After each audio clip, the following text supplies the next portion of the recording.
this is Mr. Liu, and I am your 7-Minute Sensei. This is the place where I attempt to explain everything that you need to know in 7 minutes or less. Today we're going to talk about a test review for marketing. So this video, let me warn you, is going to be a little bit longer than 7 minutes. Marketing. If you are going to take the marketing exam, you can take the test or sample marketing exam, and you simply go to precisionexams.com/Utah. The code for the sample or practice is date CRHF. Date CRHF. And you can get registered and make sure you get all those bugs worked out. And you can kind of go through a simulation of what a test is like on precision exams. Since this is the marketing class, you look over to the left here, your code to register for this exam is RED, REDZDEW5. And that is for marketing period A4. Okay. Now that we've gone over that, let's go now and take a look at the Utah State Strands and Standards. One thing that you'll want to notice right off the bat is I like the belief or the philosophy of begin with the end in mind. So at the end of this, you'll notice that there is a breakdown by each strand. And it says that we can earn a total of 73 points. There are 44 questions. I would allocate or budget yourself at least a minute per question. I do realize some of you are going to take the test and be done much quicker than that, but you should just go through this cadence in your mind and saying about a minute per question. Obviously, if you know the answer, just go through and zip through them. But sometimes be careful, because while the first answer may be a correct answer, you may have one of those questions where D is all of the above answers are correct. Here we also see that in strand number two, that's where most of your points are going to come from, 16 points in total. And then in strand 6, you have 12 points. And then after that, it looks like it's going to be strand number 1. So we have 2, 6, 1 are going to be those strands that are most heavily weighted in this particular exam. Let's move now to the top of this particular document, and let's find out what you're supposed to learn in this class. Now, in this class, it says Marketing 1 explores the 7 core functions, the different functions of marketing, which include market planning, why target markets and industries affect businesses, market information management, why market research is so important, pricing, how price maximizes profit and affects the perceived value, product service management, why products live and die, promotion, how to inform customers about products, channel management, how products reach the final consumer, the user, selling, how to convince a customer that a product is their best choice.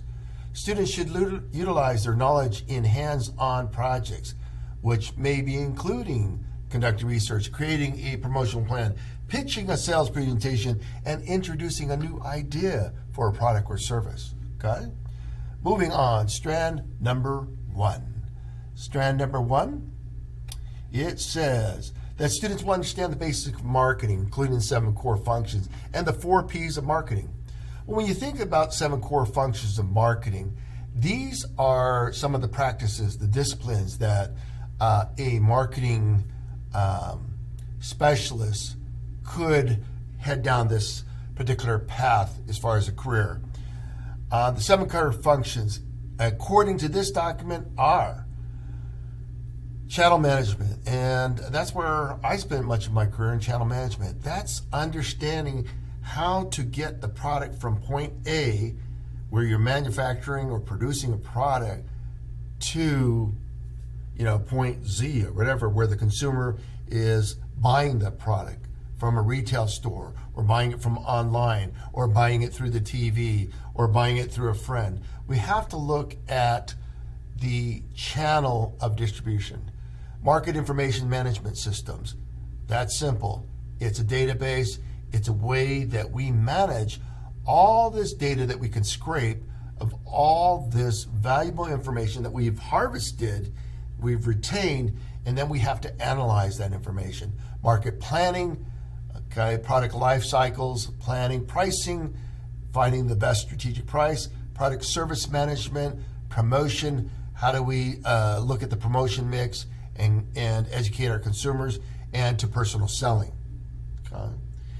In Standard 2, we learn about the 4 P's of marketing. Now, you're going to memorize them different than I am, so do whatever works for you. For me, it's product, price, promotion, place. Product, price, promotion, place. Product, price, promotion, place. And those are the 4 P's of marketing. That is kind of the essence of marketing. And you need to be able to explain, how do you develop this product? How do you establish the price? How do you promote this product?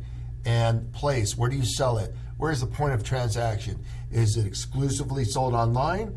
Is it sold just, business to business, another business to consumers? How do we, where do we perform this transaction? Strand number 2. In Strand 2, students, you must understand internal and external factors to understand the current markets. So this is where we learn about SWOT, strengths, weaknesses, opportunities, threats, SWOT. And this is a marketing analysis tool or exercise to try to better understand internally and externally what your strengths are, what the strengths of your competitors are, what your weaknesses are, perhaps what the weaknesses of your competitors are, opportunities, what opportunities do you have open to you, and what opportunities are your competitors exploring, and threats, what are some external threats, internal threats. Threats could be just intellectual capital that's going to be walking out your door because you have unsatisfied, unhappy employees. That could be an internal threat. An external threat could be your competitors are starting to infringe on your market that you have built, and now you have this external threat. Standard 2, understand the concept of market and market identification. So how do we identify and define our markets? In this section, we'll learn about market segmentation, but at its base level, we want to define what does our market look like? Are we going to be an exclusive market, a premium market, a niche market? How do we identify our markets? Are we going to just be exclusively selling to business, so business to business or B to B? Do we sell to consumers, business to consumer, or B to C? There are a number of different ways that we can kind of slice and dice this market up and define that market. In Standard 3, this is where we get into market segmentation. And we have 4 different ways we look at this for this exam. We look at the demographics. These are physical characteristics or physical traits, where you can see a person is a person of color. You can see a person is older, a person is younger, a person is lives in this vicinity, in this geography. I know that is confusing. I'll explain in a moment here. But these are demographic. The gender could be a demographic. These are physical traits you can see. Okay? They're not hidden. Well, geographic, how is that different? Geographic is looking specifically at geo-targeting, geo-tagging strategies in our marketing. So when we're geo-tagging or geographically segmenting our market, we may say we just want the 84602 market. We want just the Utah County market, Utah market. That is segmenting by geographics. Okay? We want to sell to the world. We want to export. We want to sell to the United States. We just want to sell to Arizona, something like that. That's geographic segmenting. Psychographic segmenting is, think about where we talked about demographics, where these are physical things, traits you can see. The psychographics are things that are up here that a little bit, we take a different approach to analyze and understand the psychographics. So think of psychographics as affinities that we have. People have an affinity for the Utah Jazz. That is a psychographic. People have an affinity for eating their preference for Mexican food or Chinese food. These are preferences. These are affinities. Psychographics. They may have an affinity or demonstrate an affinity towards a particular faith or a particular Facebook page.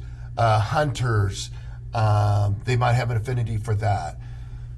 Okay? Then finally, behavioral. Behavioral, think of behavioral as habits, behavior. These are, and they also include your loyalty programs, okay? So that's behavioral. Behavioral is every Mother's Day, we're going to do this. Every Father's Day, we do this. Every Halloween, this is our tradition. These are cultural traditions. These are behavioral segmentation. Every Black Friday, we get up super early in the morning. We stand in line. Every Mother's Day, we might go to dinner at a certain restaurant. Every Mother's Day, we might go to Hallmark and buy a card. These are traditions. These are habits. That's behavioral. Strand 3, students will understand concepts needed to gather and evaluate information in making business decisions. Standard 1, we look at marketing information and how that influences our decisions. So as we're gleaning and harvesting all, or mining, I should say, all of this marketing information, we have to analyze that, and we have to allow that to kind of sink in and evaluate it and determine how much weight we give that. Okay. Clearly, like right now, you look at the markets and what are influencing the markets today. We have COVID-19, and that influences our market, and that influences our economy. It tells you what people want to buy. We don't have a large market for entertainment, as in going to the theater anymore. Some have even closed up. So you have to analyze market conditions to make marketing decisions. Understand these and understand the difference between primary and secondary research. So when we're doing primary research, we're gathering information firsthand. You are conducting the research. Secondary research is you're gathering information research that was conducted by somebody else. You find it on the internet, you find a study, you read the literature, and you're taking that information. That's secondary. Somebody else conducted the research. Strand number 4, students will understand concepts and strategies utilized in determining and adjusting prices to maximize profits. So here we learn about the break-even strategy, right? We take in order to determine break-even in units, we take our fixed expenses. So we have a fixed expense like rent. It's fixed. We have to pay that amount each month no matter what. And then we take the price of the good or the product that we're selling. We subtract out the cost of goods sold, sometimes known as the COGS, our variable costs. So using the example of lemonade, if we had to pay $100 a month for our area to sell our lemonade, if we sold our lemonade for $1 a cup, and we knew that the cost of the lemonade was 50 cents, which is high, because we're using fresh frozen lemonade. So our cost of goods sold is 50 cents. It means that we take our fixed expenses, which we said was $100 a month. We divide that by the price, $1, minus the cost of goods sold, which is 50 cents. So we take 100, divide that by 50 cents, or in half, and we know that the units that we must sell is 50. That's a break even in units. You need to memorize that formula. It's not too complicated. Just know you take your fixed expenses, divide that by your price, minus your cost of goods sold, and you get break even units. Now, often we're selling, we want to break even, of course. That means that we pay back at least the amount of money that we spent to try to build this business. That's a break even. But it's very common practice to look at a cost plus model. That is a pricing strategy. What did it cost us? We want to mark this up, 50%, mark it up 100%. And then, so if we mark it up 100%, which is very common in the retail industry, we got this product for $50 and we're going to sell it in our stores for $100. Okay? So that's probably a more common way of pricing. We might have to price competitively. We might have to do some bundling in our pricing, different pricing strategies to make a profit, make money. Okay, moving on. Of course, our pricing strategy has to do with the current market conditions. If we've got competition, then we have to be concerned about that. On the other hand, if there's not a substitute good, then you kind of have sort of this monopoly. If I'm selling insulin, there is not an alternative for a diabetic for insulin. So that person that's buying insulin is going to have to pay that price. But that's kind of how that pricing goes. There's no substitute goods there. Outside of that, let's finish up with number 2, standard 2, how we use these pricing strategies to attract customers. We can use things like 99 cents or $7.99, and we can look at kind of the effects that it has on the consumer, and thinking rather than charging $1,000 for something, we just say, oh, it's $9.99.99 or $9.79.99, and it just appeals more to the consumer. Penetration pricing is, if we want to open up a brand new market, we might go and kind of lowball the pricing and to get market penetration, to win some market share. I mentioned price bundling. We can do it that way, and we can bundle with a complementary product. So we can, if I'm selling peanut butter and I have a friend that's selling jelly, I can do a bundling with that. We can do pricing as a bundle. Okay. In strand 5, everyday low pricing, that is a pricing strategy. So when you're talking about Walmart, their pricing strategy is everyday low pricing. Strand 5, the 5th and final strand. Students will understand the concept to introduce, maintain, improve a product or service mix. This is the role of a product marketing manager, a product manager. They have to manage the life cycle from the inception of the product. What will this product be? The innovation, the whole process of coming up with the idea, that's called ideation, to coming up with your packaging, coming up with your launch strategy, the launch of the product, the growth of the product, the sustaining of the sales of the product, to the planning for the planned obsolescence, the sunsetting of the product, getting rid of those inventories of old iPhones and getting ready for the new iPhone and so forth. That's an example. That's how we do that. And then the process of constantly trying to generate new ideas, to reinvent ourselves, to build products that are competitive, that take advantage of technology. We don't want to be replaced by newer technology. So we go through and manage introduction, growth, maturity, and the decline of the product. I apologize, there is another strand here, and this has to do with our method of communicating information about products to achieve our desired economic outcome. This is a 6th and final strand. It is a strand that talks about promotions. And what is promotions? So promotions is a marketing function, but there are many things that are included in the promotion mix. Everything from print, in the magazines, in the newspapers, on printed billboards, digital billboards, social media, digital strategies, email marketing, to broadcasting promotions over the television, to the radio, many different ways that we can look at the marketing mix, or the promotion mix. The promotion mix could be that person that's standing on the corner just spinning that sign and saying, hey, come and buy our products. Grand opening sale here, to different promotion strategies. You can have an event that could be a promotion event.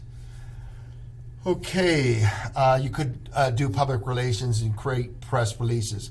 Remember that press releases is released by the company or their agency, and they're saying, hey, something brand new is happening, and they're hoping that people will pick up on that press and create some buzz from that. The newspapers, the broadcasters will do stories on them. Often it's not uncommon, if you want to do, instead of doing a press release, you can actually have your own writers in the company write stories for the journalists out there. And if they have relationships with these journalists out there, those journalists will just take those and tweak them a little bit, and they'll write their byline on it, and they're happy and you're happy, because you have the publicity and the information out there. And with that, folks, oh, what in the world? I apologize. We've got 2 more strands. What am I doing? Strand number 7. Sorry. Strand number 7, we'll understand the role of channel members. So we have this channel of distribution, and we got to manage that channel. We got to make sure that our agents, our salespeople, our distributors are all happy.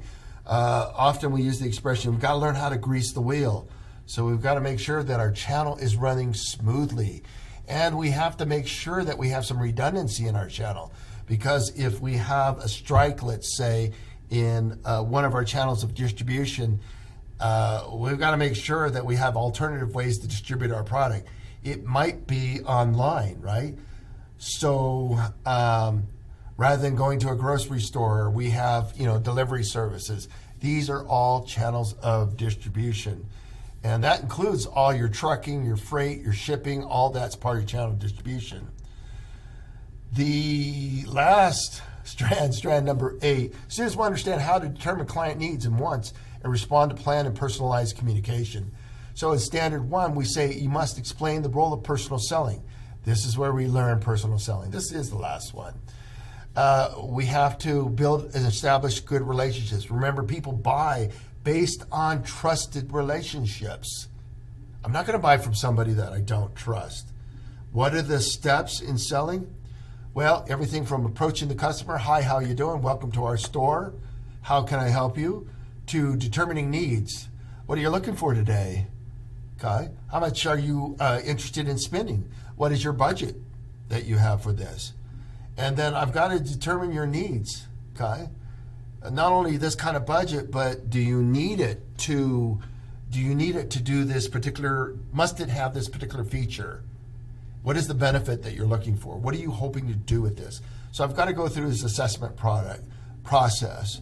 And then I present my solution to you. I could give you a demo or just simply say, this is what I would recommend to you. Once you presented the product, you have to overcome objections. Oh, I'm sorry, that's much more than I planned to spend. Or I really would like it in this color, but this is the only color that we have. Okay, well, that costs more. Okay, overcoming the objections. Well, down at this store, I saw it cheaper, that type of thing. Then you have to close a sale. And one of my favorite closes is an assumptive sale, assumptive close. Would you like the blue one or would you like the red one? So I'm assuming that you're going to buy, and I just move on to the next step. When would you like it delivered to your home? Okay, because I have a couple options for you. But you've got to close the sale. Once you close the sale, then, or even before you close the sale, you might use an opportunity to do what we call attached selling or add-on selling. And this is where we offer suggestions. Would you like fries with that, with your hamburger? Would you like a drink with that? Those are suggestion selling techniques. Would you like to buy an extended warranty? Would you like to buy this special formula that goes with this new cleaning tool that you just bought? Okay, that is it, folks. I am sorry for the amount of time, but this is it. Hopefully it will help you in preparing for the marketing state exam. And reach out to me if you need my help. But this is Mr. Liu, your 7-Minute Sensei, saying good luck.